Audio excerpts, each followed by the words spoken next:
Hello, faithful listeners. My name is Clay Thompson, and I'll be your guide in the fiction room. Today's prompt comes from username DracoList.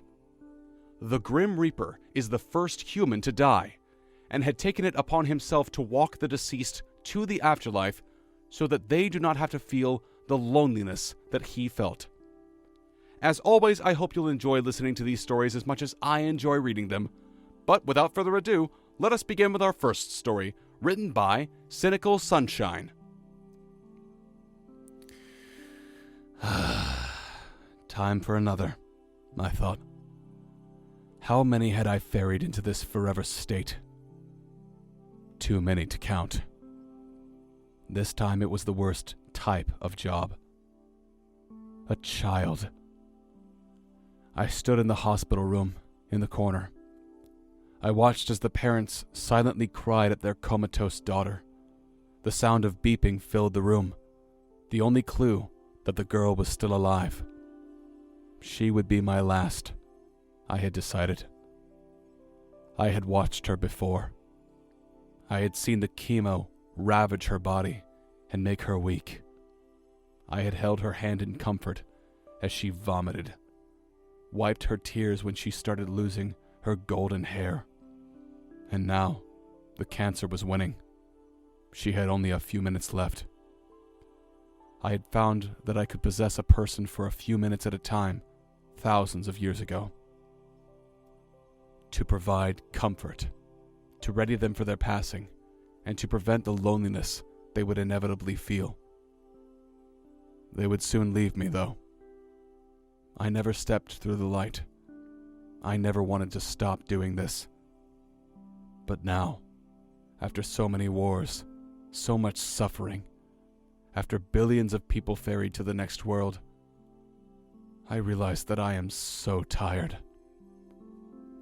The doctor flipped the switch on her ventilator, and soon enough, the beeping stopped, and the cries of the family grew louder. Such grief I had heard before, but never again. The girl's spirit dropped down from the bed. "Mama?" she said, confused. "Mama, I'm right here." She tried to tug at her mother's sleeve, but grew scared when her hand passed straight through. "It's okay," I say from my vigil in the corner. "You've moved on to a place where there is no pain or suffering, no nasty medicines that make you feel worse." Her sky blue eyes grew sad. "I can't see Mama again?" I stretch out my hand to her. "You'll see her again, when it's her time." She took my hand and started to cry. We walked out of the room and into the hallway.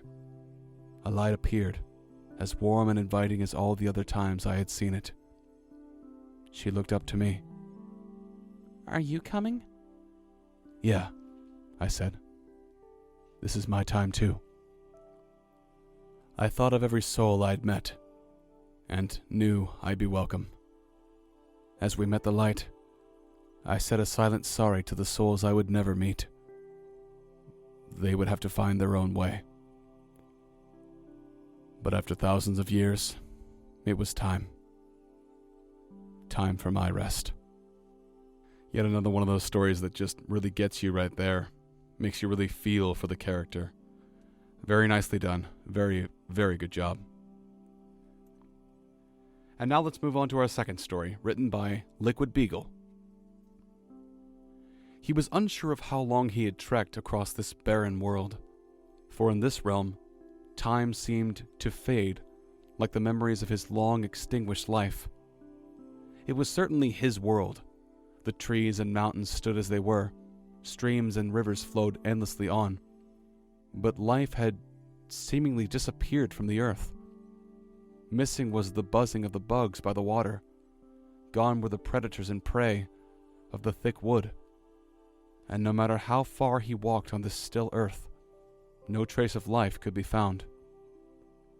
On he walked, never tiring, never growing hungry or thirsty, but trapped in an unchanging, undying land. He forgot the sound of wolves howling in the night. He forgot the touch of another living thing. And he forgot everything he had ever known about himself. His mind slipped away, releasing him from all preconceived notions of his own reality. And, staring up at the frozen moon, he stepped out into the air as if onto a gradual hill, ascending into the void.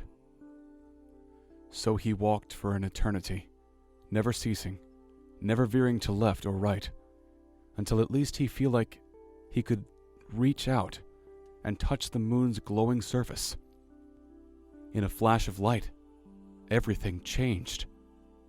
Life. It was everywhere again. Peculiar life forms that he didn't recognize but was so immeasurably happy to see. And he fell to his side and wept. Scores of creatures approached him, lifting him up and comforting him.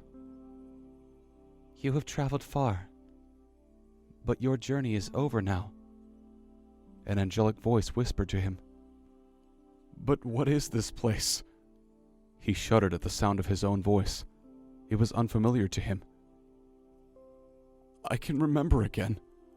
My life, my family, everything." "This is where all souls come when they leave the physical realm, once they find it." He looked around, still puzzled by the strange creatures. "Are there others here like me?" "No," the voice said.